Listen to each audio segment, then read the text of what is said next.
Tidak ada seorang penjahat yang ketika menimang anaknya, bayinya, dia akan mengatakan, "Nak, nanti kalau gede jadi preman, jadi penjahat kayak bapak ya." Nggak ada. Persis disitulah poinnya. Bahkan yang dianggap jahat sekalipun tidak ingin mewariskan kejahatan itu diikuti oleh anaknya. Patris et Filii et Spiritus Sancti.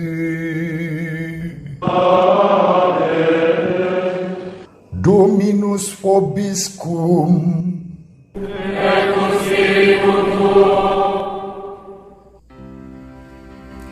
Sahabat peradaban kasih ekologis yang terkasih, selamat berjumpa dalam renungan harian bersama saya melalui channel ini. Tetap sehat, tetap semangat, tetap bahagia. Kita akan membaca Injil Lukas bab 10 ayat 17 sampai 24. Pada waktu itu, ke-70 murid Yesus kembali dari perutusannya dengan gembira dan berkata, "Tuhan, setan-setan pun takluk kepada kami demi nama-Mu." Lalu kata Yesus kepada mereka, "Aku melihat iblis jatuh seperti kilat dari langit. Sesungguhnya aku telah memberikan kalian kuasa untuk menginjak-injak ular dan kalajengking, dan kuasa untuk menahan kekuatan musuh, sehingga tiada yang dapat membahayakan kalian. Namun demikian, janganlah bersukacita karena roh-roh itu takluk kepadamu, tetapi bersukacitalah karena namamu terdaftar di surga." Pada waktu itu juga, bergembiralah Yesus dalam Roh Kudus dan berkata, "Aku bersyukur kepadamu ya Bapa, Tuhan langit dan bumi, karena semuanya itu Kau sembunyikan bagi orang bijak dan pandai, tetapi Kau nyatakan kepada orang kecil. Ya Bapa, itulah yang berkenan di hatimu. Segala sesuatu telah diserahkan kepadaku oleh Bapakku, dan tiada seorang pun yang tahu siapakah anak selain Bapa, dan siapakah Bapa selain anak, dan orang yang kepadanya anak berkenan menyatakannya." Sesudah itu berpalinglah Yesus kepada para murid dan berkata, "Berbahagialah mata yang melihat apa yang kalian lihat, karena aku berkata kepada kamu, banyak nabi dan raja ingin melihat apa yang kalian lihat, tetapi tidak melihatnya, dan ingin mendengar apa yang kalian dengar, tetapi tidak mendengarnya." Demikianlah sabda Tuhan. Terpujilah Kristus.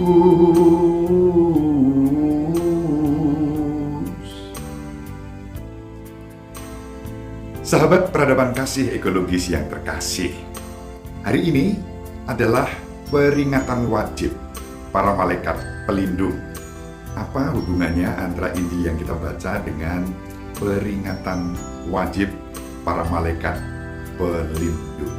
Kita sebagai anggota gereja Katolik memang diberi banyak tanda sebagai tanda berkat dan kasih dari Allah. Tentu tanda yang paling utama adalah Yesus Sang Penebus. Namun, karya Yesus juga sudah dinikmati buahnya oleh para kudus, sehingga kita juga mempunyai Santo Santa pelindung untuk kita pada waktu kita dibaptis.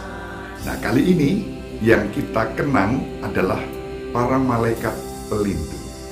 Setiap pribadi dianugerahi malaikat pelindung yang menjaga, melindungi kita agar kita tetap berjalan dalam jalan sebagaimana dikehendaki Tuhan.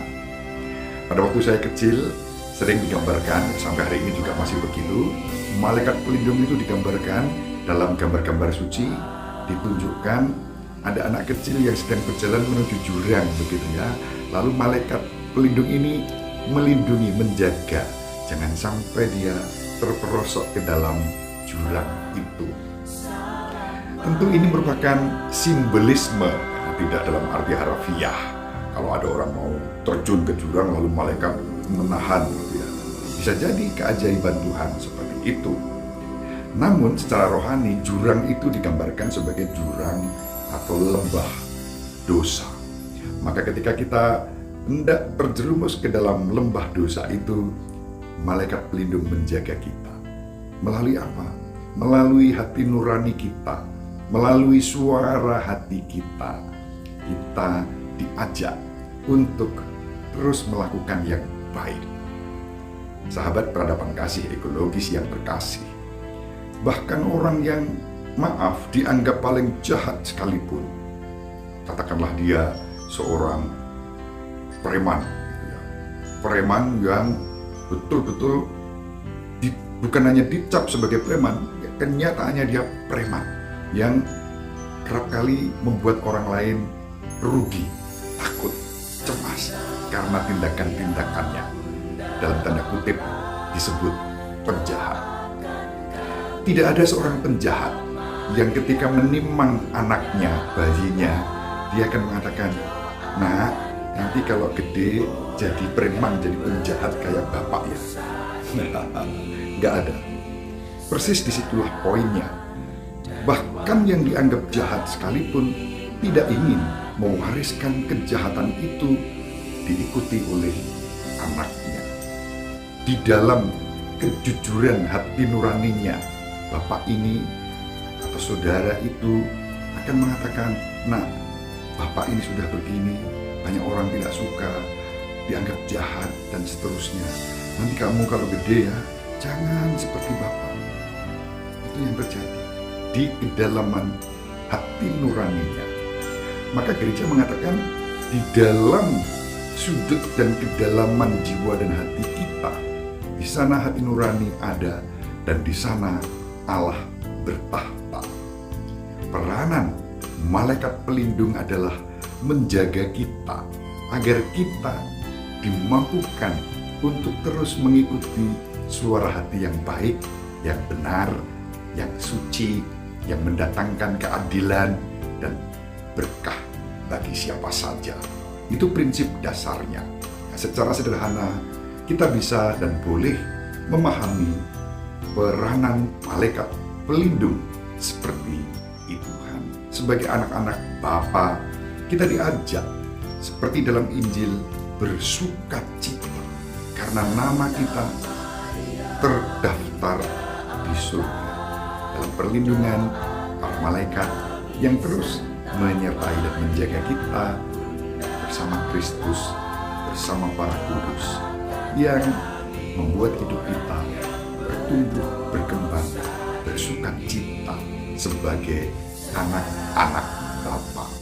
Ini yang bisa saya bagikan sebagai bahan permenungan kita hari ini tentang malaikat pelindung.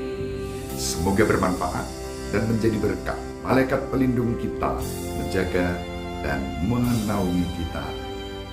Ibu Maria mendoakan kita, Bapak Yosef merestui kita dengan keheningannya. Semoga panjenengan semua bersama seluruh anggota keluarga dimanapun berada, dibimbing, dilindungi, dan diberkati oleh Allah yang Maha Kuasa, Bapa dan Putera dan Roh Kudus. Amin. Salam sehat, tetap semangat, jangan lupa bahagia.